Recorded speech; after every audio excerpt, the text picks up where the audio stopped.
We've got a wide range of needs in my class. I've got one child who didn't speak at all at the start of the year because he is a selective mute.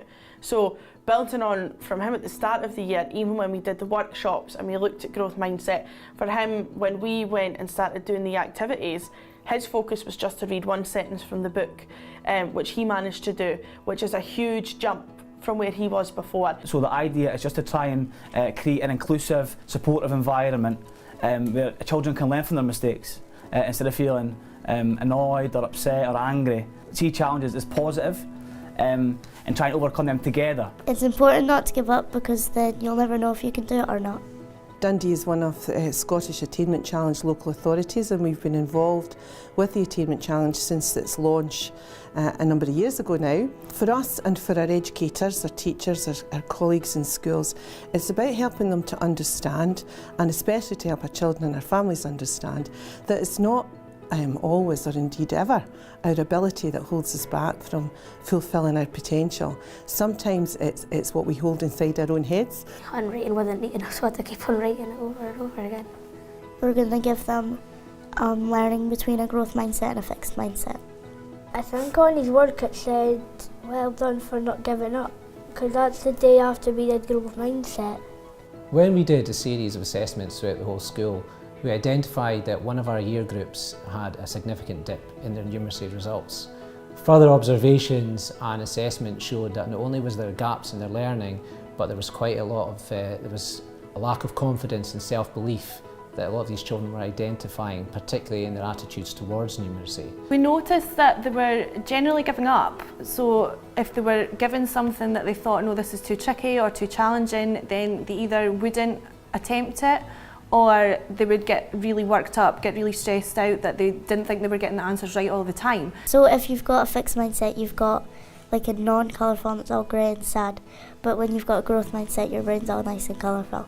To begin with, to demonstrate the learning of the growth mindset, it was more lessons focused on a growth mindset, so teaching them about the language they can use.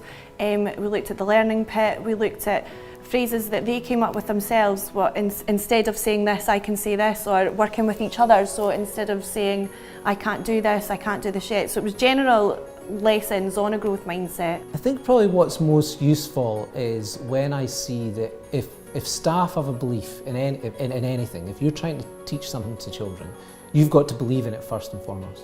And if we can have staff showing that they're approaching their daily life at school with a growth mindset, if they're bringing it to all the lessons that they do, it's going to build a positive energy throughout the school. So using that story, you then say to the boys and girls, well, do any of you want to try and do something or try and learn something? And so they'll say, well, I'd like to ride my bike, or I'd like to swim without armbands. And you say, well, that's one of your growers at the moment, because you're not quite roaring, but you're growling.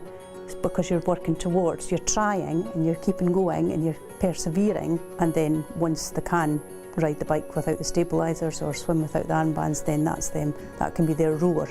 We looked at what were now the fourth year boys they were away to be, and we'd had a number of issues with them throughout third year.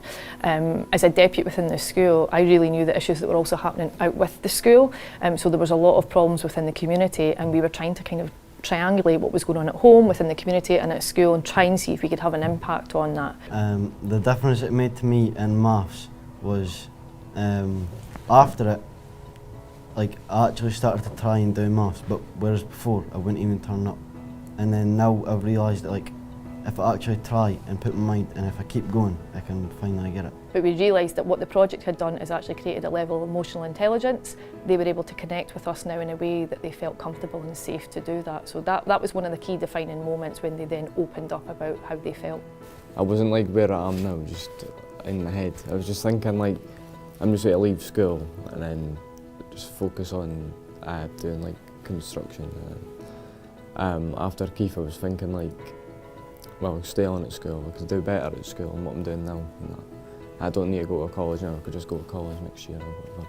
I would say growth mindset has made the biggest difference that we've ever had to our school. In the 10 years that we've been here, it's actually shifted the mindset of people, both pupils and staff alike, that we actually thought were forever fixed. I wanted to be a joiner, but now I didn't think I'd be able to get higher English to be a PE teacher, but that's what I wanted to do.